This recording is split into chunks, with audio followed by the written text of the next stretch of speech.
Hello everyone, welcome back. तो आज हम जो मेन टॉपिक हमारा रहेगा वो पाइथन से। अब यहाँ से हम प्रोग्रामिंग सीखेंगे कि हमने जो बेसिक बेसिक चीज़ें थी वो हमने देख लिया है। अब यहाँ पे एक नई लैंग्वेज समझ लो आप, जो ट्वेल्थ में भी और बहुत सारे स्टार्टिंग में भी किसी को अगर प्रोग्रामिंग स्टार्ट करना हो, वो आप अगर पाइथन पढ़ना चाहते हो तो आप पाइथन भी पढ़ सकते हो।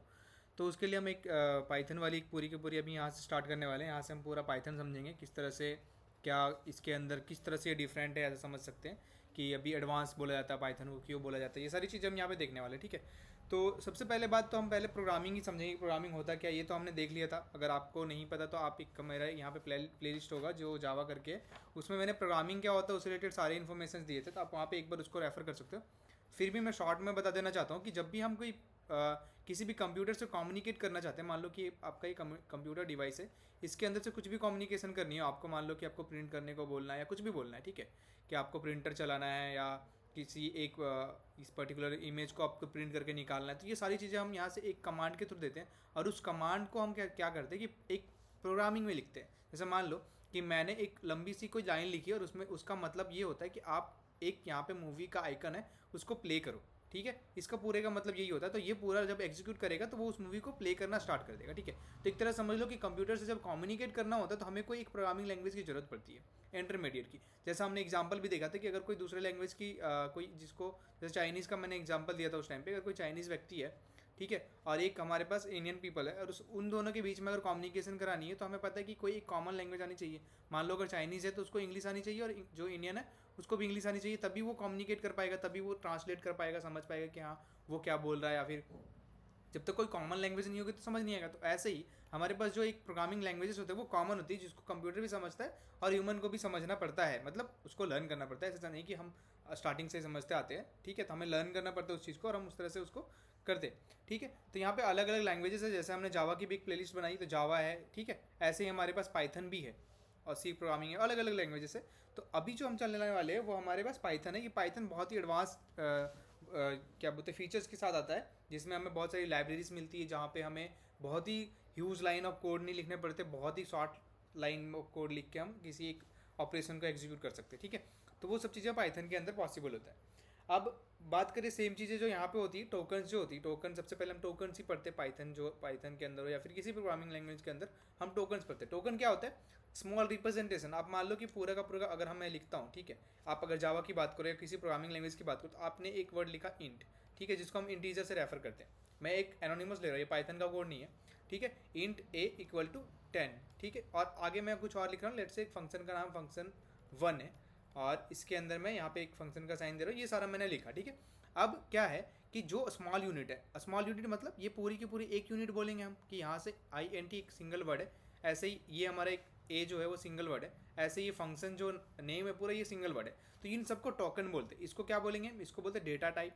तो ये टोकन को, इस टोकन का नाम डेटा टाइप है, इस टोकन को हम बोलते हैं वेरिएबल, ठीक है, मतलब जिसके अंदर कोई एक, अब इसको भी हम डिफाइन करेंगे अलग से, डेटा टाइप क्या होता है, ठीक है, ये डेटा टाइप होता है, फिर वेरिएबल होता है, और साथ ही साथ ये हमारा क्या हो गया, फंक्शन का नेम हो गया, ठीक है, तो इसको हम फंक्शन बोलते हैं। तो ये सारे के सारे जो हम किसी को रिप्रेजेंट करते हैं, स्मॉलर यूनिट जो होता है उसको हम बोलते हैं टोकन, ठीक है। ये सारे अलग अलग टोकन हमारे अंदर होते हैं। जैसे कीवर्ड्स हो गए, कीवर्ड्स क्या है, अब पाइथन के अंदर बहुत सारे कीवर्ड्स हैं, जैसे हमारे पास जावा के अंदर भी कीवर्ड्स थे, इंटीजर था, फ्लॉट था, ये सारे के सारे कीवर्ड्स होते हैं।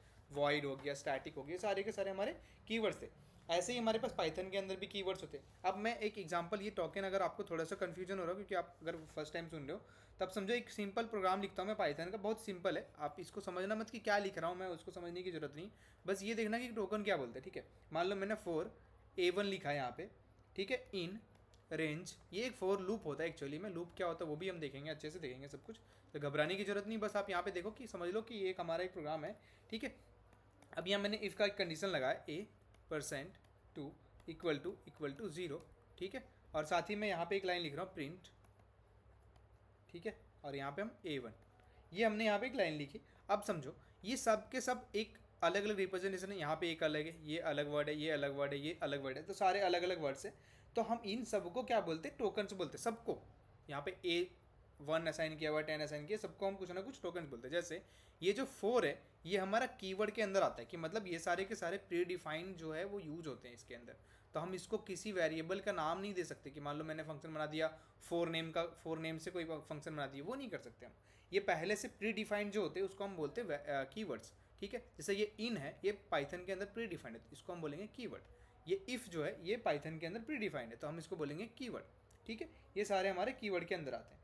अब ये जैसे ये फोर को हम इस नेम से A1 के नेम से जान रहे हैं, तो हम इसको बोलते हैं आइडेंटिफायर, कि इसको आइडेंटिफाई कर रहे हैं, ठीक है। जैसे फंक्शन का नाम भी होगा तो उसको हम बोलेंगे आइडेंटिफायर, कि इस फंक्शन को हम इस नाम से आइडेंटिफाई कर पा रहे हैं, ठीक है।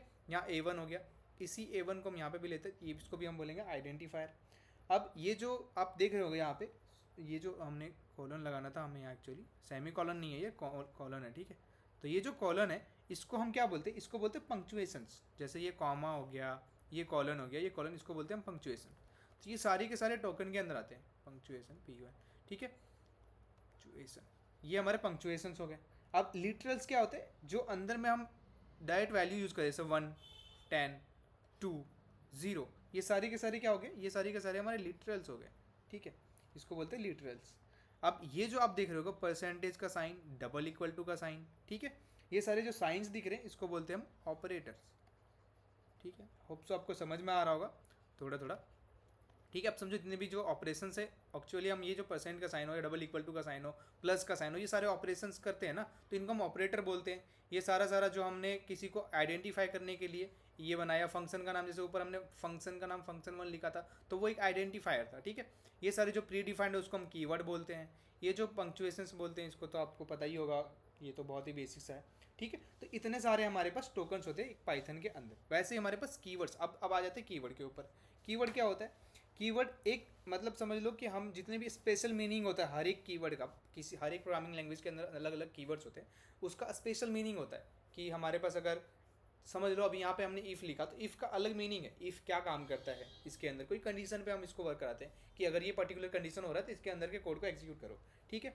ऐसे ही हमारे पास फॉल्स, अब ये इतने सारे हैं, अब मैं एक एक करके लिखना चल लूँ तो बहुत सारे हैं, इसको हम टाइम नहीं दे सकते इतना। मैं क्या करूँगा, नोट्स जो भी हमारे पास मतलब मेरे पास पड़ा होगा या फिर नेट से या कोई बुक में से उठा करके मैं सारे के सारे यहाँ पे जितने भी जो नोट्स में डिस्कस करो वो सारा आपको मिल जाएगा, ठीक है। डिस्क्रिप्शन में आपको आराम से मिल जाएगा, आप वहाँ से रेफर कर सकते हो। ये डेल हो गया, ठीक है, फॉर, इन, और, ठीक है, वाइल, ये लूप के अंदर जो हम यूज़ करते हैं, वाइल हो गया, ठीक है।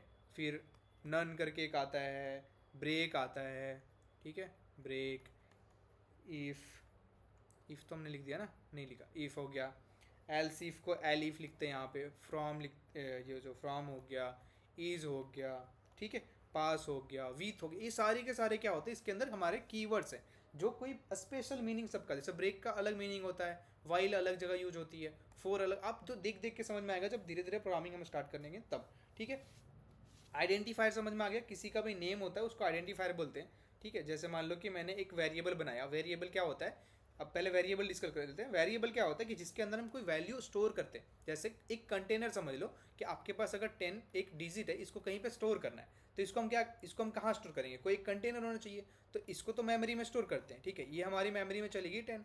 अब इसको रेफर कैसे करेंगे कि हाँ ये 10, अब आइडेंटिफाई तो करना पड़ेगा ना कि 10 क्या है, 10 कहाँ पे, 10 एक मेमोरी लोकेशन पे होगी 1001, हम वहाँ पे 1001 तो नहीं लिखेंगे अपने प्रोग्राम के अंदर, वहाँ पे तो हमें कोई एक डिनोट करना पड़ेगा ना, किसी कोई नेम देना पड़ेगा इस पर्टिकुलर डेटा को, 10 को कुछ नेम देना पड़ेगा। तो मैं इसको मान लो ए देता हूँ, तो मैं यहाँ पे ऐसे लिख सकता हूँ ए इक्वल टू 10, इसका मतलब मैंने ए के अंदर 10 को असाइन किया है, मतलब ए के अंदर हमने 10 को असाइन कर दिया कि उसके अंदर मैंने इसको स्टोर कर दिया। तो इसको हम क्या बोलते हैं, ये जो आइडेंटिफायर हमने यूज़ किया ए या बी या कुछ भी यूज कर सकते हैं, यहाँ पे वैल्यू हो गया, मैं यहाँ पे डायरेक्ट ऐसे लिख सकता हूँ वैल्यू इक्वल टू 10, क्योंकि मैं यहाँ पे असाइन कर रहा हूँ। यहाँ पे ये आपको सिंगल वर्ड कुछ भी हो सकता है, कुछ भी डाल दो आप, आपकी मर्जी, ऐसा नहीं डाल सकते ए एंड, ये ऐसा नहीं, बीच में स्पेस नहीं आना चाहिए, एक कॉमन होना चाहिए। आप बीच में या तो अंडरस्कोर डाल दो, डैश डाल दो, तो ये क्या करेगा कि एक सिंगल वर्ड को रिप्रेजेंट करेगा और उसको हम एज ए आइडेंटिफायर यूज कर सकते हैं, ठीक है। तो ये क्या होता है, ये वेरिएबल होता है जो कंटेनर को रिप्रेजेंट करते हैं, मतलब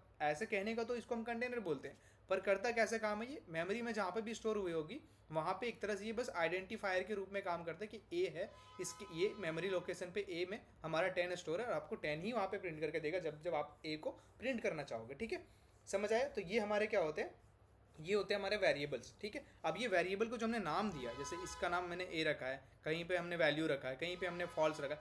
फॉल फोर लगा, जो भी मतलब कीवर्ड्स तो यूज़ कर सकते हैं। मान लो कि मैंने फैल लगा, ऐसे कुछ भी लिखा, तो ये सारे के सारे क्या होते हैं, हमारे वेरिएबल्स होते हैं। और इस वेरिएबल को हम एज ए कंटेनर यूज करते हैं। इसको जो नाम हमने दे दिया, जैसे वैल्यू नाम दिया है, ए नाम दिया है इसका मैंने, फॉल नाम, तो ये सारे के सारे को हम बोलते हैं आइडेंटिफायर, कि हम इस पर्टिकुलर 10 को वैल्यू से आइडेंटिफाई कर पा रहे हैं, इस पर्टिकुलर 10 को ए से आइडेंटिफाई कर रहे हैं, इस पर्टिकुलर 300 को हम फॉल से आइडेंटिफाई कर रहे हैं। तो ये सारे के सारे हमें आइडेंटिफायर बोलते हैं इसको, ठीक है। लिटरल्स तो आपको समझ में आ गया, सीधा जो वैल्यू होते हैं उसको हम लिटरल्स बोलते हैं, ठीक है। अब लिटरल्स कुछ भी हो सकते हैं, किसी हम स्ट्रिंग में भी ऐसे कि सिंगल लाइन स्ट्रिंग हो गई, मल्टी लाइन स्ट्रिंग हो गई, ये सारे लिटरल्स के अंदर आते हैं, वैल्यूज़ के अंदर आते हैं। मान लो मैंने एक स्ट्रिंग ले ली यहाँ पे टेक्स्ट, ठीक है, ये हमारा वेरिएबल का नेम है, इक्वल टू, और मैंने यहाँ पे हेलो इसके अंदर असाइन कर दिया, ठीक है। हेलो हम डबल कोट, ये कोटेशन होते हैं, जब भी हम कोई स्ट्रिंग पास करते हैं ना तो उसको हम डबल कोट के अंदर लिखते हैं। डबल कोट जो रिप्रेजेंट करता है कि ये एक स्ट्रिंग है, ठीक है। ये आपको ध्यान रखना है कि जब भी हम डबल कोट में मैं कुछ लिखूँ तो आप समझ लेना कि मैं एक स्ट्रिंग को रिप्रेजेंट कर रहा हूँ,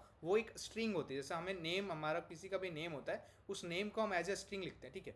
आप किसी का भी नेम ले लो, उसके अंदर हम यहाँ पे जब स्टोर करते हैं तो उसको डबल कोट से, ताकि पता चले कि हाँ एक पर्टिकुलर स्ट्रिंग हम रिप्रेजेंट कर रहे हैं यहाँ पे, ठीक है। तो ये सारे क्या होते हैं, हमारे आइडेंटिफायर कह लो, जो उसको रिप्रेजेंट करते हैं किसी भी वैल्यू को, ठीक है। अब ये न्यूमेरिकल लिटरल्स भी होते हैं, जहाँ पे हम सीधा डेसिमल वैल्यू हो गया। डेसिमल वैल्यू क्या होता है आपको पता ही है, 1 2 3 4 5 6 7 8, है ना। तो ये सारे डेसिमल वैल्यू होते हैं। अब डेसिमल के अंदर भी हमारे पास बहुत होते हैं, फ्लोटिंग वैल्यू बोल देते हैं कि फ्लोट में वैल्यू डॉट, जो मान लो कि हमें कोई सैलरी स्टोर करनी हो तो 200, या ऐसे मान लो कि हमारी इतनी सैलरी डॉट लगा करके फिर हम यहाँ पे 0 0, तो ये हमारे क्या है, फ्लोट में हो गया, या डबल में बोलते हैं इसको, कि हमारा जो डेटा है वो कोई फ्लोटिंग वैल्यू है, ठीक है। फ्लोटिंग टाइप का जो हमारे पास नंबर है, समझ आ गया।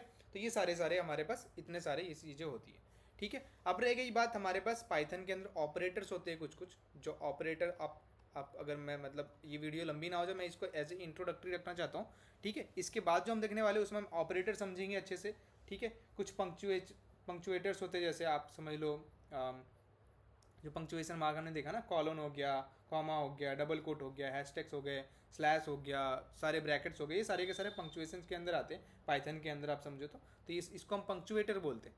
तो इस चीज़ को भी हम देखेंगे। उसके बाद वेरिएबल हम कैसे असाइन करते हैं किसी प्रोग्राम के अंदर, एक छोटा सा प्रोग्राम प्रिंट करके देखेंगे किस तरह से। यहाँ पे डायनेमिक टाइप कास्टिंग होती है पाइथन के अंदर, जैसे मान लो ना कि आप देखते जाओगे धीरे धीरे आपको फीचर समझ में आएगा कि क्या होता है। जैसे मान लो हम किसी दूसरे लैंग्वेज में जाते हैं, तो मैं ए के अंदर अगर 30 स्टोर कर रहा हूँ तो मुझे पहले बताना पड़ेगा कि ए का टाइप क्या है। तो मैं बताऊंगा इसके अंदर नंबर स्टोर करना है, तो मैं बोलूँगा कि इंट है, इंट को इंटीजर, मतलब इंटीजर नंबर स्टोर होंगे इसमें। स्ट्रिंग अगर स्टोर करना है तो मैं पहले स्ट्रिंग बता दूंगा कि इसके अंदर स्ट्रिंग स्टोर करना है, ये हमें बताना पड़ेगा, ठीक है। पर पाइथन के अंदर ऐसा नहीं है। पाइथन के अंदर अगर आपने ए के अंदर 10 स्टोर कर दिया तो ए जो है इसका टाइप हो गया, खुद ही टाइप कर लेगा ये इसका इंटीजर, ठीक है। फिर आपने मान लो यहाँ पे प्रिंट करा, और तुरंत प्रिंट करने के बाद ए के अंदर आपने किसी का नेम स्टोर कर दिया, लेट्स से किंग, तो ये क्या हो जाएगा, अब अपना टाइप चेंज करके ये स्ट्रिंग में कन्वर्ट हो जाएगा। तो ये सारे हमारे इस पाइथन के अंदर एक फ़ायदा समझ लो कि एक अलग एक्स्ट्रा फीचर दिया हुआ है। तो बहुत सारे फीचर्स है ऐसे, आपको धीरे धीरे दिखते जाएंगे। तो ये सारे के सारे हम नेक्स्ट वीडियो, आने वाले वीडियोस में देखेंगे। और जो भी नोट्स होगा मेरे पास, वो बुक से किसी बुक को रेफर करके मैं सारे के सारे डिस्क्रिप्शन में प्रोवाइड कर दूंगा। तो आप थोड़ा प्रैक्टिस करो, इसको देखो। मिलते हैं नेक्स्ट वीडियो में। Thank you.